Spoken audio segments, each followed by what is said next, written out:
seorang patriot sejati yang telah menyerahkan jiwa raganya untuk bangsa ini. Dan Prabowo adalah yang selalu ingin melihat rakyatnya senang karena tidak ingin melihat masyarakatnya menderita. Dan dia adalah begitu mencintai rakyatnya. Seperti Prabowo ini sangat jaranglah manusia di dunia ini kita temukan sebagaimana yang dipaparkan.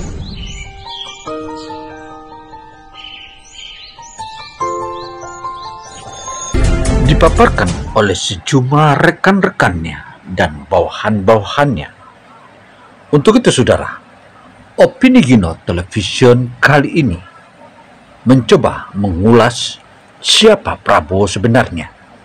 Dan kita berharap dari sinilah Anda akan mengenal Prabowo yang sesungguhnya.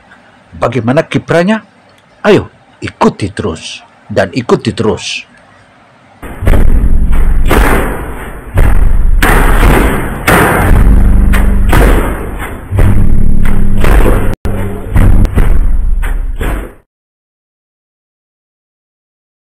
Assalamualaikum warahmatullahi wabarakatuh. Opini Gino Television Indonesia kali ini mengabarkan dan mengulas seorang atau paslon pasangan yang saat ini sudah memenangkan versi quick count dan dimenangkan sebagai calon presiden Republik Indonesia yang ke-8. Subscribe, siapa gerangan, dan tulis komentarnya di kolom komentar.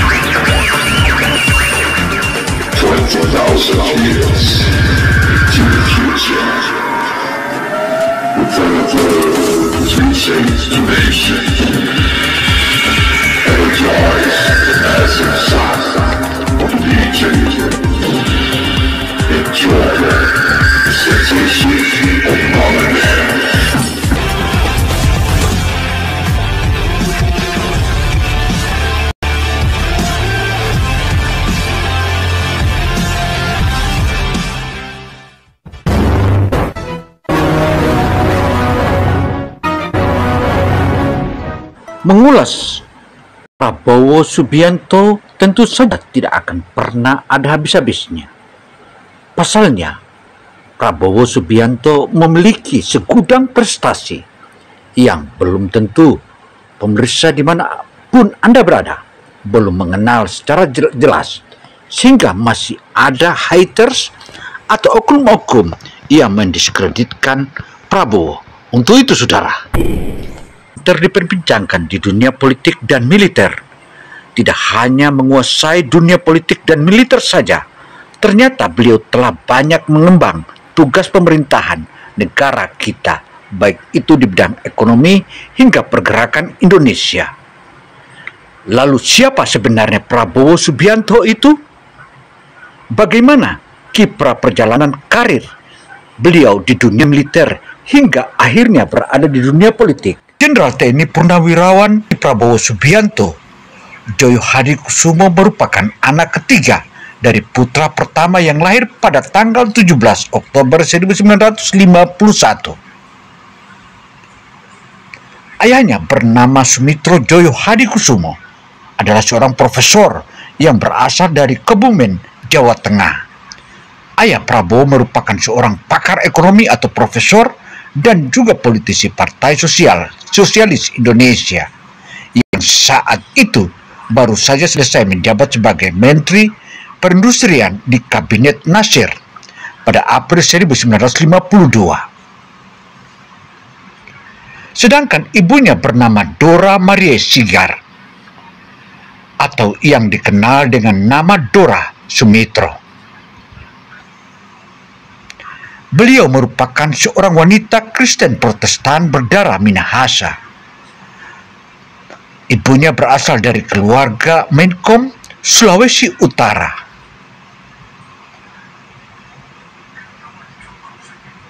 Setelah kelahiran Prabowo Subianto, tak lama kemudian ayahnya Sumitro diangkat kembali menjadi Menteri Keuangan pada Kabinet Wilopo. Prabowo memiliki dua kakak perempuan bernama Bianti Ningsi dan Mariani. Beliau juga memiliki seorang adik laki-laki bernama Hasim Joyo Hadikusumo. Prabowo hidup merupakan cucu dari Margono, yaitu seorang pendiri Bank Negara Indonesia dan juga sebagai Ketua Dewan Pertimbangan Agung yang pertama di Negara Kesatuan Republik Indonesia. Keluarga ini merupakan keturunan dari Raden Tumenggung yang merupakan Panglima Laskar Pangeran Diponegoro. Nama Prabowo sendiri merupakan nama dari Kapitan Subianto Joyo Hadikusumo yang merupakan seorang perwira tentara keamanan rakyat yang telah gugur pertempuran Lengkong pada Januari 1964 di Tangerang.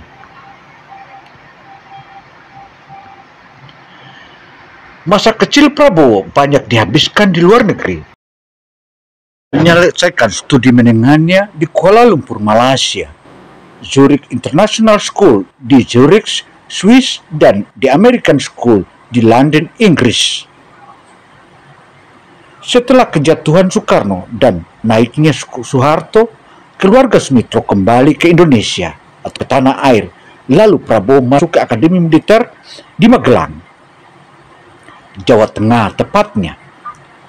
Pada bulan Mei 1983, Prabowo mempersunting Siti Hediati.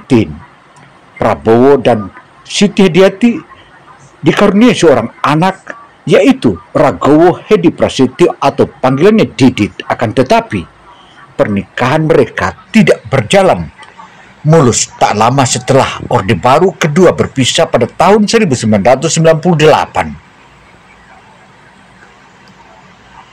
Karir militer Prabowo Subianto merupakan seorang politisi, pengusaha dan perwira tinggi militer Indonesia. Prabowo menempuh pendidikan serta berkarir di militer selama 28 tahun lamanya. Semua bermula pada tahun 1976. Beliau mengawali karir militernya di Tentara Nasional Indonesia Angkatan Darat. Setelah lulus dari akademi pada tahun dari 1976 sampai 1985. Prabowo bertugas di Komando Pasukan Sandi Yuda atau Kopasanda yang pada saat itu merupakan pasukan khusus Angkatan Darat Indonesia. Salah satu tugas pertamanya yaitu sebagai komandan peleton pada grup 1 atau para komando yang menjadi bagian dari pasukan operasi Nanggala di Timur Timur. Saat usia 26 tahun, Prabowo menjadi salah satu komandan peleton termuda dalam operasi. Beliau memiliki peran yang besar dalam memimpin sebuah misi penangkapan terhadap Nikolaus yang merupakan pemimpin Vertalin. Saat operasi Seroja, Nikolaus menjabat sebagai Perdana Menteri pada tahun 1985. Prabowo menjadi wakil komandan Batalion Infanteri Lintas Udara 328 pada 1991. Prabowo menjabat sebagai Kepala Staf Brigadir Infanteri Lintas Udara 17 yang bermarkas di Cijantung. 1993 Prabowo kembali ke pasukan khusus atau Kopassus saat ini yang diberi nama Komando Pasukan Kopassus atau Komandan Pasukan Khusus. Karir Prabowo terus mulus hingga naik bintang dari bintang 1 ke bintang 2 dan selanjutnya masuklah pada puncaknya di bintang 3. Akan tetapi di saat dia bintang 3 menjadi komandan jenderal atau Kostrat pada saat itu, beliau sudah mengingatkan agar perwira harus belajar. Saat itu juga kami akhirnya merasa bahwa setelah beliau bagikan kami buku, saya ingat benar itu, di suatu waktu beliau bagikan buku itu semua dalam bahasa Inggris. Jadi kami para komandan kombi dan staf yang dikumpulkan beliau Oke, saya kebetulan punya buku ini, coba kalian baca-baca, satu-satu dikasih begitu. Mudah-mudahan bisa nambah wawasan kalian dan nanti kapan-kapan kita diskusikan isinya begitu. Tapi kami setelah lihat buku itu kan kami pada basicnya bahasa Inggrisnya masih sangat tertinggal, ya kan? Sehingga kalau saya tidak salah 2 atau 3 minggu kemudian kita ada kebetulan briefing, kumpul lagi sama beliau. Terus beliau tanyakan, coba kamu apa yang kamu baca, apa ceritanya isi buku itu, kira-kira begitu. Jadi waktu itu kebetulan salah satu mungkin bahasa Inggrisnya lumayan, dia bisa agak bercerita tentang isi buku itu, kalau nggak salah saya baca tentang perang Normandi atau apa gitu. Tapi berikutnya dari sekian banyak perwira itu, semua kami menjawab bahwa kami baru lihat gambar. Itu dari situ beliau juga mau menyadari bahwa perwira mudanya ini, para komandan satuan bawahan ini ternyata bahasa Inggrisnya lemah. Nah, kemudian beliau tidak berhenti di situ sekedar untuk menanyakan itu. Setelah itu beliau akhirnya berinisiatif mengundang guru bahasa Inggris ke Batar Bahasa Inggris, karena beliau bilang, saya tidak ingin kalian berkembang suatu saat akan menjadi pimpinan TNI yang tidak punya wawasan. Karena kita tahu pengetahuan itu sekarang umumnya di dalam literatur bahasa Inggris, termasuk ilmu militer, sejarah perang dan lain-lain. Itu di awal-awal penugas bergabung kami, beliau sudah seperti itu.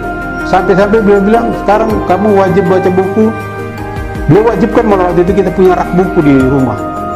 Jadi kita waktu hari berlomba-lomba bikin rak buku, walaupun isi bukunya masih ya buku-buku diktat yang kami belum kursus apa, ya seperti itu. Tapi kadang suatu saat takut dicek dan ke rumah, mana bukumu, kita enggak ini. Sampai begitu, akhirnya setelah beberapa bulan beliau evaluasi lagi setelah kami kursus bla bla bla, beliau enggak puas.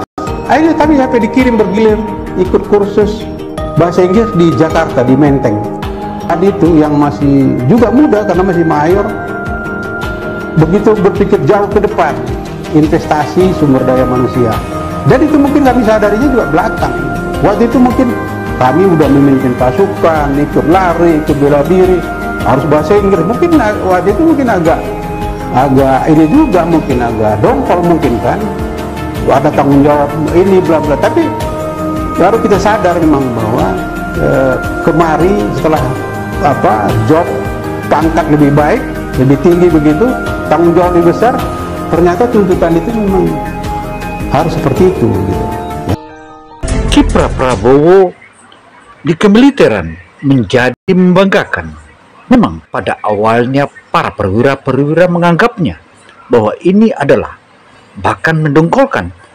Tetapi setelah para perwira itu naik karir hingga menjadi perwira tinggi, ternyata pelajaran bahasa Inggris itu penting. Melalui itulah para perwira tinggi berterima kasih kepada Prabowo. Prabowo adalah seorang patriot sejati yang telah menyerahkan jiwa raganya untuk negara. Prabowo adalah seorang pemimpin yang selalu ingin melihat rakyatnya tersenyum karena tidak kekurangan suatu apapun. Tidak ada orang yang memiliki dedikasi tinggi dan mau berkorban untuk rakyat yang dicintainya, seperti Prabowo Subianto.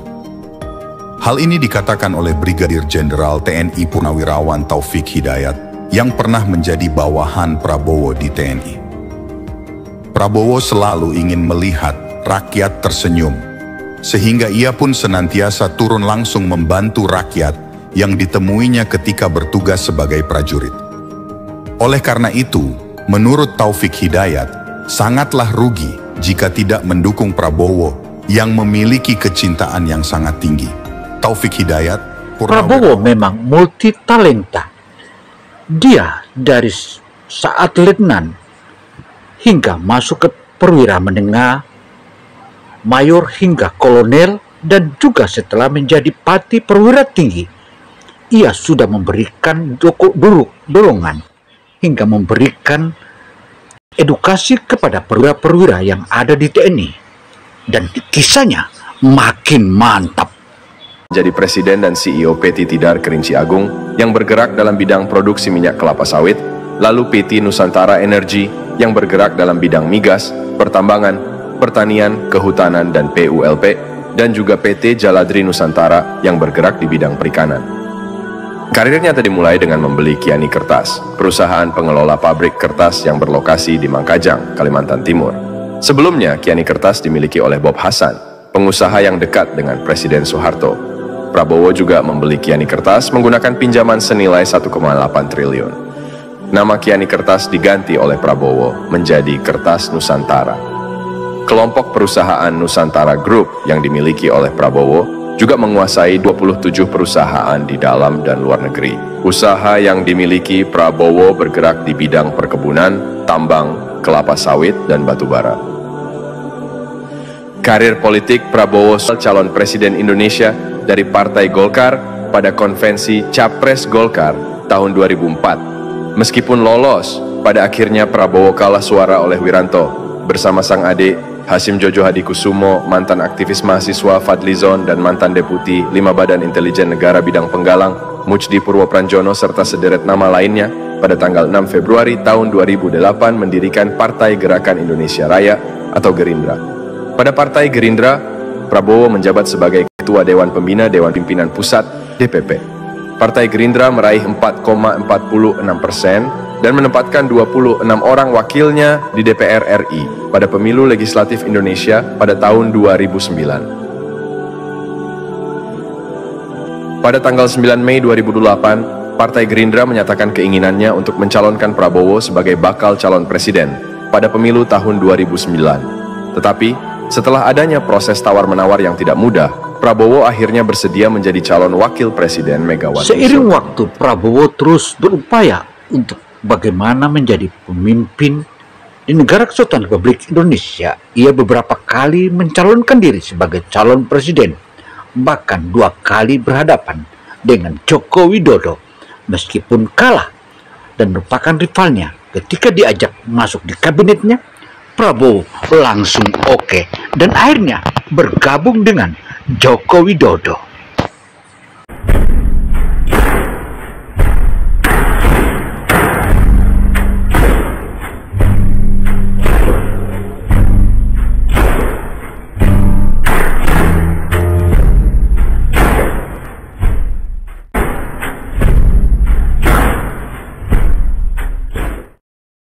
Saudara dan pemirsa dimanapun Anda berada, tentu saja ada awal dan juga ada akhir bila seorang calon atau bakal menjadi presiden di Oktober mendatang. Tentu saja Prabowo Subianto bukan lelaki biasa dan bukanlah seorang gampangan. Untuk itu saya Samsudin Mirzap melaporkan. Wassalamualaikum warahmatullahi wabarakatuh.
Sampai jumpa pada episode berikutnya.